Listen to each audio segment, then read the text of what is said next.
Three handsome rich boys insult a poor girl who was a strawberry seller, not realizing she's their sister lost for years. The sharp morning light glinted off the silver Rolex on James Harper's wrist as he leaned against his Ferrari, flanked by his brothers Michael and Christopher. The three Harper heirs cut imposing figures in the quaint farmers market that had sprung up on the outskirts of Westlake Village, an exclusive enclave where their family mansion stood as a landmark of generational wealth. Their casual designer clothes, worth more than what most vendors here made in months, marked them as outsiders, tourists among the working class. Father said we need to reconnect with reality. James mimicked their father's gruff voice, earning chuckles from his brothers, as if spending a Saturday morning watching peasants sell produce would somehow make us better board members. At 27, James was the oldest and most cynical of the three, with dark hair swept back from a face that graced business magazines under headlines like America's Most Eligible Corporate Heirs. Michael, 25, with a more athletic build from his college rowing days, scrolled through his phone, barely glancing at the market stalls. Christopher, the youngest at 23, actually seemed intrigued by the bustling marketplace, his hazel eyes, so like their mother's, taking in the colorful scene. "It's not terrible," Christopher murmured, inhaling the scent of fresh bread and flowers. "At least the coffee's decent." Their father, Richard Harper, CEO of Harper Investments, had insisted they spend time among real people after a board meeting, where they dismissed concerns about worker conditions in one of their manufacturing plants. This excursion was his idea of teaching them empathy, one they were enduring only because their trust funds required regular proof of character development. "Let's just get something for the kitchen staff and go," Michael suggested, pocketing his phone. Marta mentioned she needed strawberries for that dessert father likes. As if summoned by his words, they spotted a humble strawberry stand at the end of the row. Unlike the other polished displays, this one was simply a wooden table, with baskets of glistening red berries tended by a young woman in modest worn clothing. Her honey-brown hair was pulled back in a simple braid, and she worked with quick, efficient movements, serving customers with a smile that transformed her delicate features. "Perfect," James said, already bored. "We'll get the berries and then convince Father we've had our fill of real-world experiences for the month." They approached the stand as the crowd thinned, leaving them face-to-face with the strawberry seller. Up close she was younger than she'd appeared from a distance, perhaps 20 or 21, with a sprinkle of freckles across her sun-kissed nose and remarkable amber eyes that seemed oddly familiar. "How much?" James asked, not bothering with pleasantries. The young woman looked up, those striking eyes meeting his. $8 for the small basket, $15 for the large. They were picked fresh this morning. $15 for strawberries? Michael scoffed. Highway robbery for something you probably picked from someone else's field. Her smile faltered, but her voice remained steady. "I grow them myself, actually. Organic, no pesticides." Christopher, noticing a small scar near her hairline partially hidden by her bangs, felt an inexplicable tug of recognition. He brushed it aside as the conversation deteriorated. "We'll take the large basket," James said, dropping a $50 bill on the table. "Keep the change. Maybe you can buy some clothes that don't look like they came from a donation bin." The young woman's hands stilled over the berries. Something flashed in those amber eyes, not just hurt but a spark of defiance. "I don't need your charity," she said, pushing the bill back toward him. "And I certainly don't need fashion advice from someone who's probably never worked a day in his life." James blinked, unused to being challenged. "Do you have any idea who we are? Should I?" she countered, her chin lifting slightly. "We're the Harpers," Michael inserted, eyes narrowing. "As in Harper Investments, Harper Technology, Harper Media, the family that owns half the valley," she finished for him. "I know who you are. Everyone does. That doesn't entitle you to be rude." Christopher, watching her closely, felt increasingly unsettled by her familiar mannerisms. The way she tilted her head when challenging them, the slight gesture of tucking a loose strand of hair behind her ear. It reminded him of someone, though he couldn't place who. "What's your name?" he asked suddenly, interrupting James's brewing retort. She hesitated, then answered, "Emma."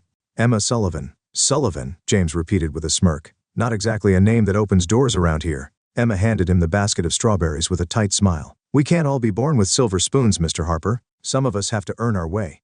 As she extended her arm, her sleeve rode up slightly, revealing a small birthmark on her wrist, a distinctive coffee-colored shape like a crescent moon.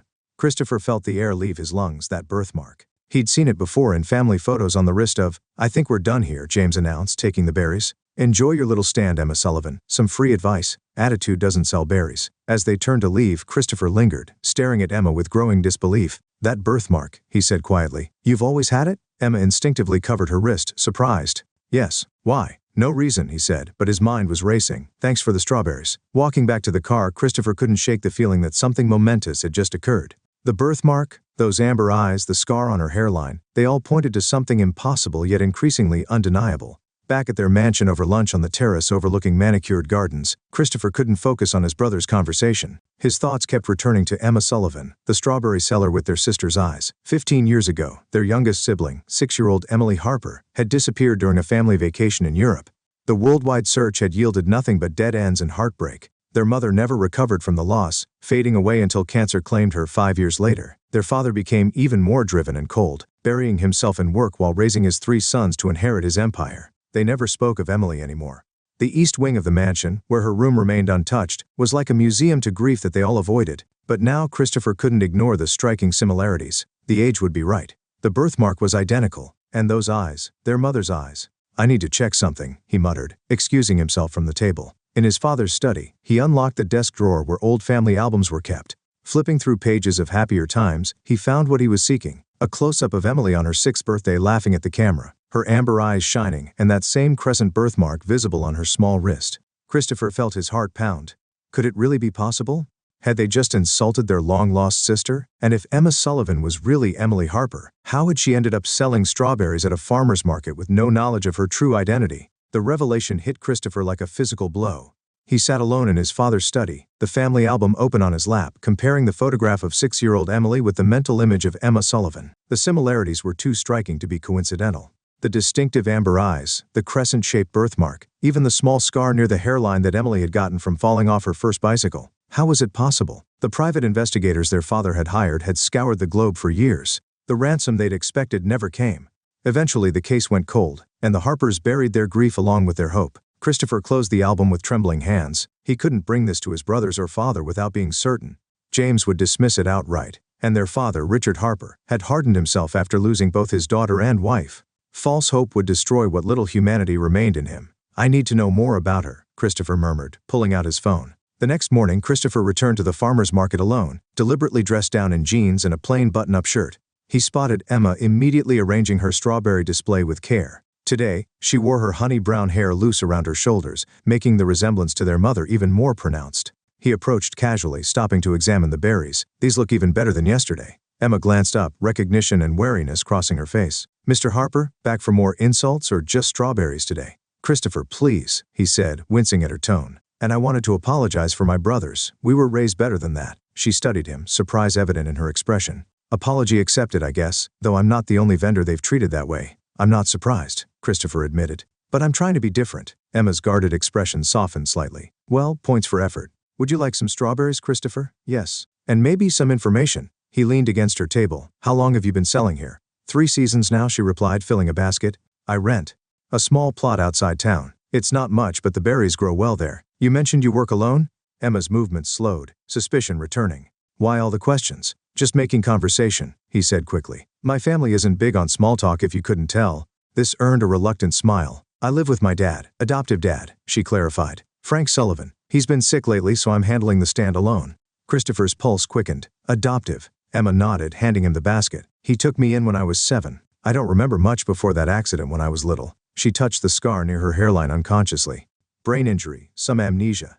The doctors said memories might return, but most never did." Each word confirmed Christopher's suspicions. A girl with amnesia adopted 15 years ago. The timeline matched perfectly. "That must have been difficult," he managed to say. "Frank made it easier. He's a good man." Her expression clouded.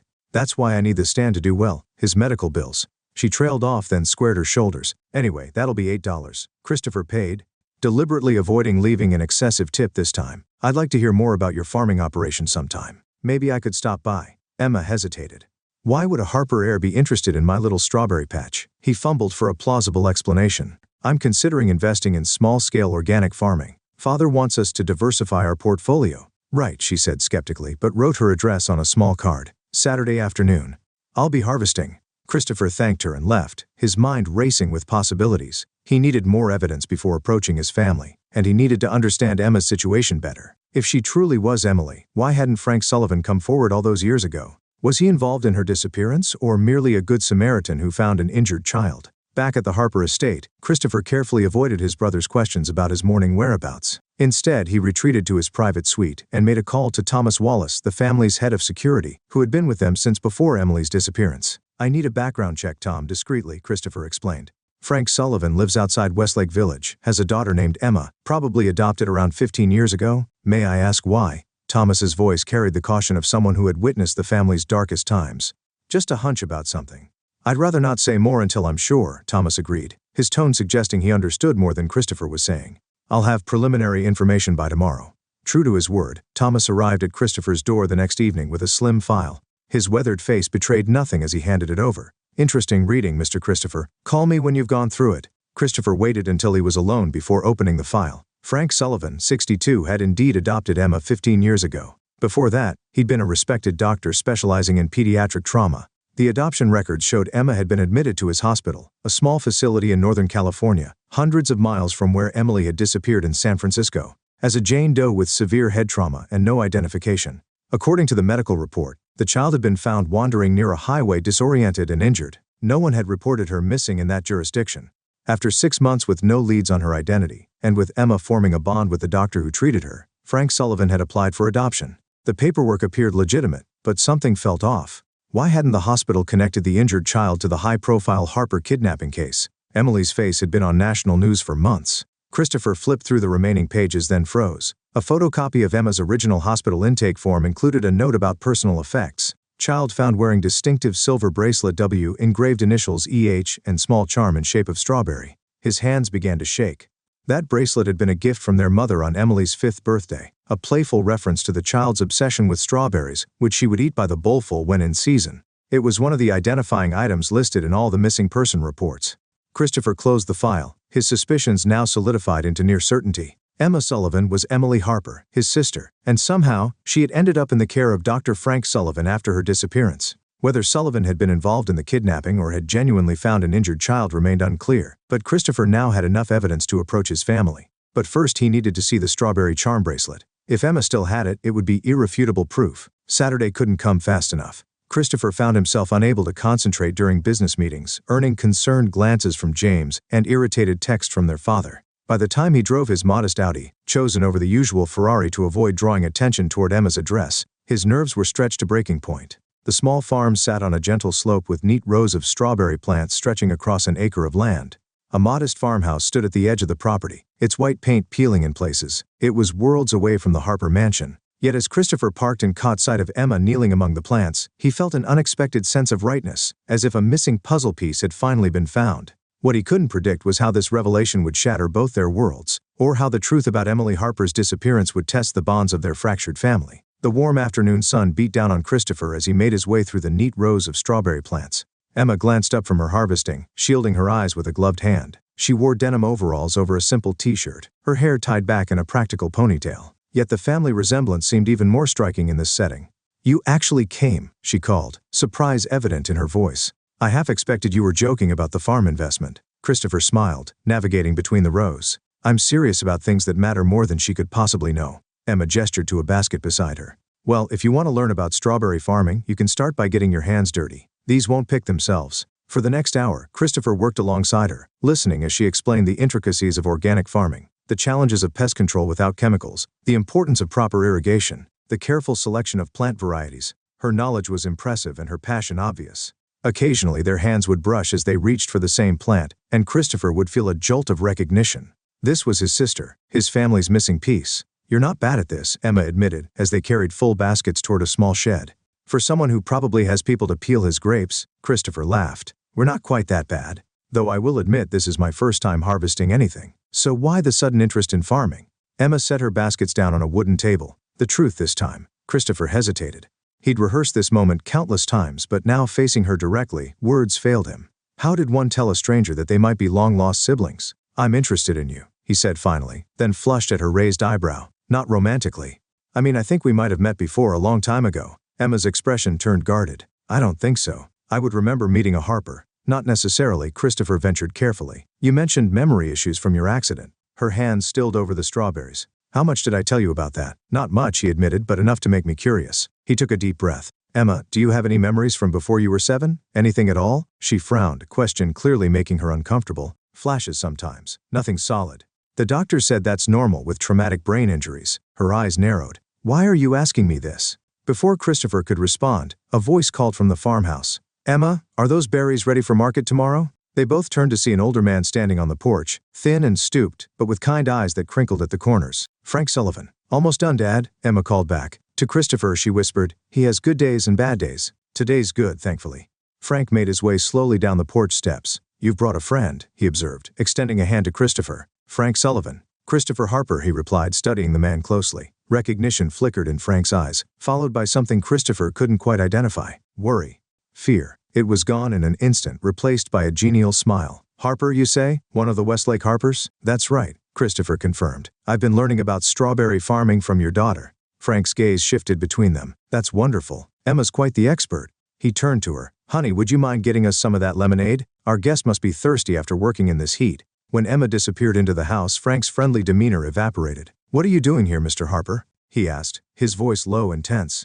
Christopher met his gaze steadily. I think you know exactly why I'm here, Dr. Sullivan. The silver bracelet with the strawberry charm, the initials E.H. Emily Harper. The color drained from Frank's face. You can't prove anything, he whispered, and you'll destroy her if you try. She's happy here.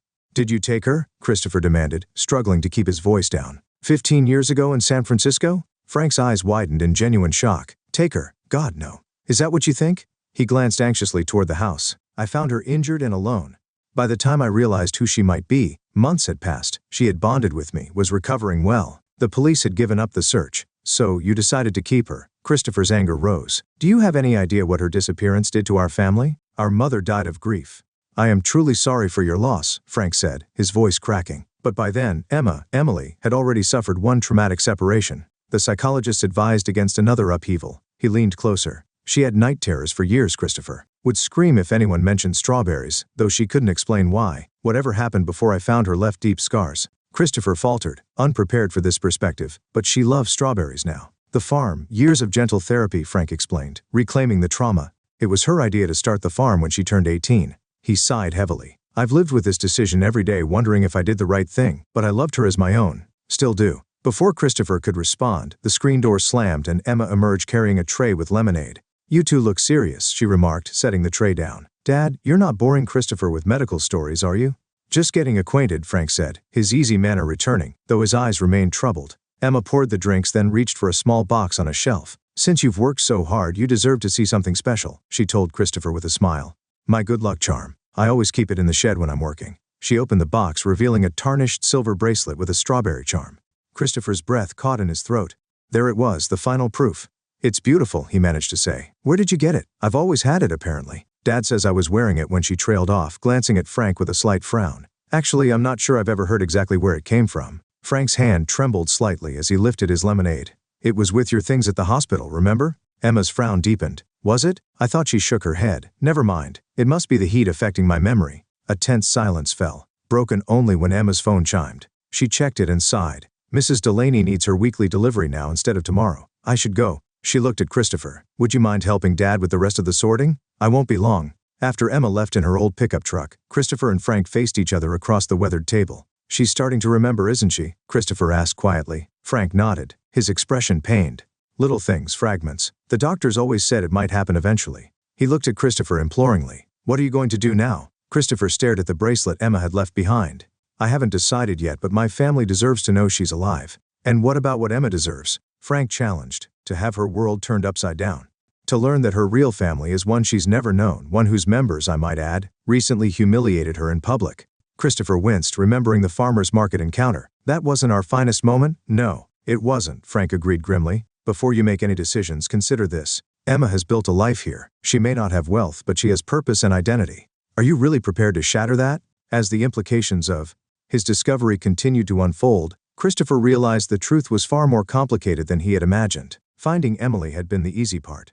Deciding what to do with that knowledge would prove infinitely more difficult and unknown to both men. Emma had turned back to retrieve her forgotten bracelet, only to overhear words that would change everything she thought she knew about herself. Emma stood frozen at the edge of the shed, the words echoing in her mind like distant thunder. Emily Harper, real family. Her world upside down. The bracelet, her bracelet with the initials E.H. It all suddenly made terrible sense. You knew, she said, stepping into view. Both men jerked toward her, faces pale with shock. All this time you knew who I really was. Frank rose unsteadily, reaching toward her. Emma, sweetheart, is that even my name? Her voice trembled, but her gaze remained steady. Or is it Emily? Emily Harper. Christopher stood as well, heart pounding. Emma, please let us explain. Explain what, that my entire life has been a lie? She looked between them, betrayal etched across her features. That I have brothers who mock me at farmers markets? That my real father is some corporate tycoon who never found me? Her eyes fixed on Frank. Or that the man who raised me has been hiding the truth for 15 years. Frank seemed to age another decade before their eyes. I never meant to hurt you. Everything I did was to protect you. Protect me? Emma's laugh held no humor. From what? From wealth? From family? From more trauma, Frank said quietly. You were so broken when I found you, Emma. So frightened. The nightmares, the panic attacks. Whenever anyone mentioned strawberries or showed you pictures of them, you couldn't even explain why. He took a shaky breath. When I realized who you might be, months had passed. You were healing, calling me Dad. The psychologists advised against another upheaval. Emma's anger faltered, memories surfacing like bubbles in dark water, nightmares of being held in darkness, a woman's angry voice, the smell of strawberries mixed with fear. Christopher watched the emotions cross her face, aching to reach out, but knowing he had no right. Emma, he said gently, no one is asking you to decide anything right now. This is a shock for all of us. She turned to him, amber eyes, their mother's eyes searching his face. Why did you come looking for me after all this time? I didn't. Not exactly, Christopher admitted. It was chance that brought us together at the market, but once I saw the birthmark, your eyes, I had to know. Emma touched her wrist unconsciously where the crescent mark had always been. The coincidence seems impossible. Perhaps it wasn't coincidence, Frank suggested softly. Perhaps subconsciously you wanted to be found. You chose to sell strawberries of all things in a market near the Harper estate. Emma sank onto a bench, the weight of revelation heavy on her shoulders. I don't even know who I am anymore. Christopher sat beside her, careful to maintain distance. You're still you, Emma. Nothing changes that. Whether you're Emma Sullivan or Emily Harper, you're still the woman who built this farm, who cares for her father, who stands up to entitled jerks at farmers markets. A ghost of a smile touched her lips at that. One of whom turns out to be my brother, all three actually, Christopher said. But I'd like to think I'm the least awful of the bunch. The tension broke slightly as Emma let out a small reluctant laugh. Then she turned serious again, looking at Frank. I need to know everything from the beginning. For the next hour in the quiet of the strawberry shed, Frank explained how he had found a small injured girl wandering near a highway in Northern California, how she had been brought to his hospital with a severe concussion, unable to remember her name or where she came from, how he had eventually connected her to the Harper case, but by then had convinced himself that returning her would cause more psychological harm than good. I told myself I was doing what was best for you, he finished, tears streaming down his weathered face. But perhaps I was also being selfish. You became my whole world, Emma, my reason to keep going after your mother. My wife died. Emma listened in silence, tears tracking down her own cheeks. When Frank finished, she turned to Christopher. And your mother, she's gone? Christopher nodded sadly. 5 years after you disappeared, she never gave up hope of finding you. But the grief, it weakened her. When the cancer came, she didn't have the strength to fight. Emma closed her eyes, mourning a woman she couldn't remember. When she opened them again, determination had replaced confusion. I want to meet them, my father, my other brothers, even if they're as awful as they seemed at the market. They're not so bad once you get to know them, Christopher said, then corrected himself. Well, they're working on it. But are you sure? This doesn't have to happen right away. I've lost 15 years, Emma said firmly. I don't want to lose another day. The following afternoon found Emma standing at the imposing gates of the Harper estate, her heart threatening to pound out of her chest. Christopher stood beside her, a reassuring presence. Frank had wanted to come, but his health wouldn't allow it, a convenient truth that also gave Emma space to face this moment on her own terms. Ready? Christopher asked, his hand hovering near the intercom. Emma smoothed her simple blue dress, the nicest one she owned, yet still hopelessly out of place in these surroundings, as I'll ever be. The drive to the main house seemed endless, the manicured grounds revealing the vast difference between Emma's life and what might have been. The mansion itself loomed like something from another world, her world, in another lifetime. In the grand entrance hall, James and Michael waited with identical expressions of confusion, having been told only that Christopher was bringing someone important to meet them. What's going on? James demanded, then froze as he recognized Emma. The strawberry girl. Christopher, what is this? But it was the older man descending the staircase who commanded the room's attention. Richard Harper, once robust and imposing, now carried himself with the careful dignity of one who has weathered unbearable loss. His hair had gone completely silver, his face lined with years of grief and responsibility. Father, Christopher said, his voice thick with emotion. I'd like you to meet Emma Sullivan, or as we once knew her, Emily Harper. The silence that followed was absolute. Richard gripped the banister, his knuckles white, as he stared at the young woman before him. Emma met his gaze steadily, though her hands trembled at her sides. That's impossible, James whispered, but there was doubt in his voice as he studied Emma's features more carefully. Michael stepped closer, his earlier arrogance replaced by wonder. Those eyes, mother's eyes. Richard Harper descended the final steps like a man in a dream. He stopped before Emma, searching her face with desperate hope. Emily, he whispered. Emma reached into her pocket and withdrew the silver bracelet with the strawberry charm. I've always had this, she said softly, but I never knew what it meant. With shaking hands, Richard took the bracelet, turning it to reveal the engraving inside the band. To our sweet Emily with love that grows forever, Catherine's words, he murmured, tears filling his eyes. She chose them. Something broke in Richard then, years of carefully maintained composure crumbling as he reached for his daughter. Emma hesitated only a moment before stepping into his embrace, feeling an inexplicable sense of homecoming. Over her father's shoulder, Emma met the astonished gazes of her older brothers. James and Michael, who had mocked her only days ago, now stared at her as if seeing a ghost made flesh. "I guess," Emma said with a small brave smile, "we have a lot of catching up to do." In that moment, as sunlight streamed through the grand windows of a home she couldn't remember, Emma Sullivan, once Emily Harper, and now perhaps something of both, realized that endings and beginnings were often the same thing. The harvest of her past had finally yielded its fruit, bitter and sweet together like the first strawberry of spring.